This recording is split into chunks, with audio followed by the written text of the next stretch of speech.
Hi, my name is Dana, and I am a member of the League of Women Voters of Huntington. I am here today with two of my fellow members to talk to you about registering to vote and the importance of voting. A little about the League before we begin. The League of Women Voters is a nonpartisan organization. We don't support or oppose candidates or political parties at any level of government. We encourage informed and active participation in government and support issues and influence public policy through education and advocacy. We work to register voters and provide voters with election information through voter guides and candidate forums. Our mission is to empower voters and defend democracy. We envision a democracy where every person has the desire, the right, the knowledge, and the confidence to participate. We value the belief in women to create a more perfect democracy. Some of the issues that you may care about include gun violence in schools, the government's reaction to COVID-19, the 2021 January insurrection at the US Capitol, immigration law and reform, voting online, by mail, or in person, LGBTQ rights and racial justice, global warming and the environment, student loan debt, and changing the Electoral College vote for president. One of the most important ways we can support these causes is with voting for candidates who share our values. Some interesting realities about voting is that 2/3 of the eligible voters turned out in the 2020 election. Some presidential elections are decided by just 30% of the population. Not all presidential elections are won in the same way. If we compare two recent elections, the 2016 election was won by the Electoral College, not the popular vote, and the 2020 presidential election was won by both the Electoral College and the popular vote. Gerrymandering is the intentional manipulation of voter district lines to favor a particular party or demographic. It is a large contributor to voter suppression. Gerrymandering may also sway elections to one political party or another. Voter suppression has increased significantly since Shelby versus Holder was decided by the Supreme Court in 2013. This allowed states that had a history of suppression to avoid scrutiny by the federal courts. Some more important facts and figures. In 2020, approximately 66% of eligible voters turned out to vote in the general election, a 7% increase over 2016, where 59% of eligible voters turned out to vote. The lowest voter turnout group is ages 18 to 29, the youth vote. Approximately 55% of the youth voted in 2020. That's a 10% increase from 45% in 2016. The highest voter turnout is among senior citizens. Lastly, if you want your future in your hands, one of the most empowering ways to do so is to vote. I'm now going to pass this over to Sydney and Rebecca, who are going to talk about voter eligibility and registration.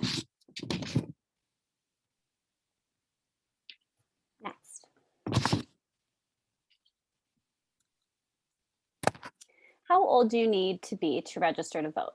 Each state in the United States has their own voter registration laws and processes. In New York State, you can register to vote if you're 18, and you can pre-register to vote if you're 16 or 17 years old.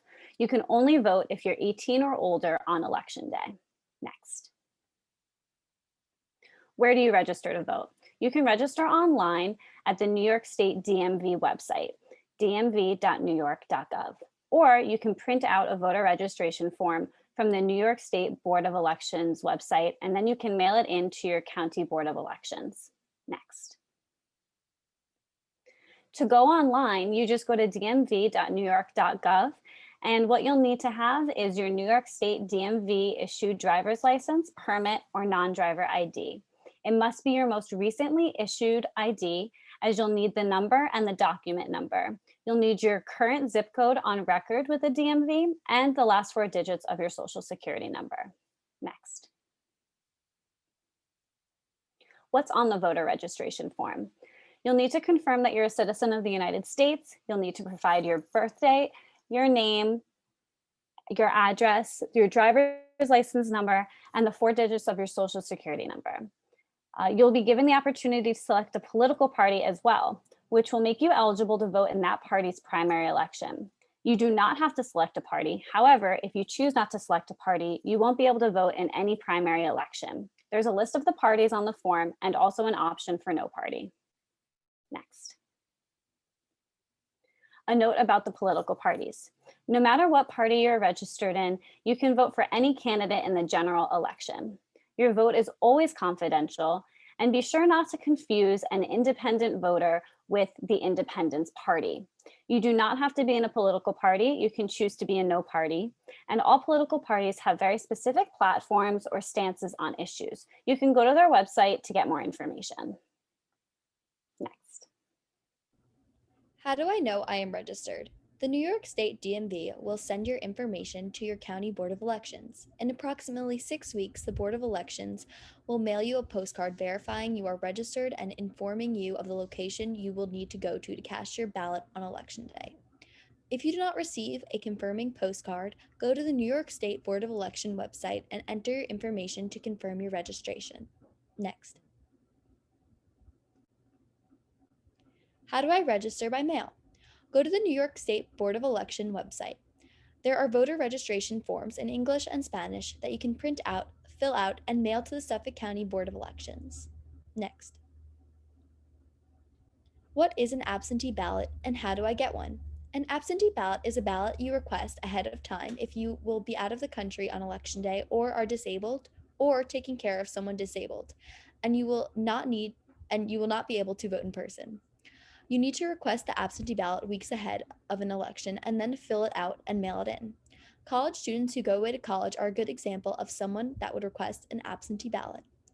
There are limited excuses for using an absentee ballot: illness, disability, travel out of the country, or being away at college.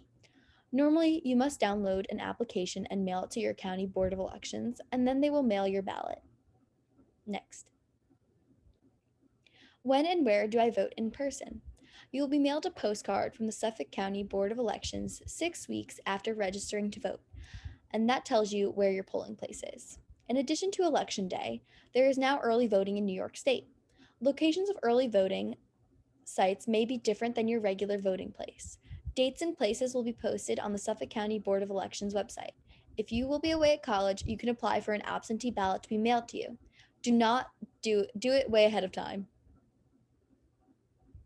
Text Vote NY to 474747. This is the League of Women Voting New York State Service that will send out updates and voting reminders. Or you could go to the website. This is a League of Women Voting information site that has information on who is running in your area and what the candidate positions are on various issues, and you can register there as well. Next. So what now? Register, check to make sure your registration went through, apply for an absentee ballot if you'll be away at college, and spread the word. Remember, it's your future and your world.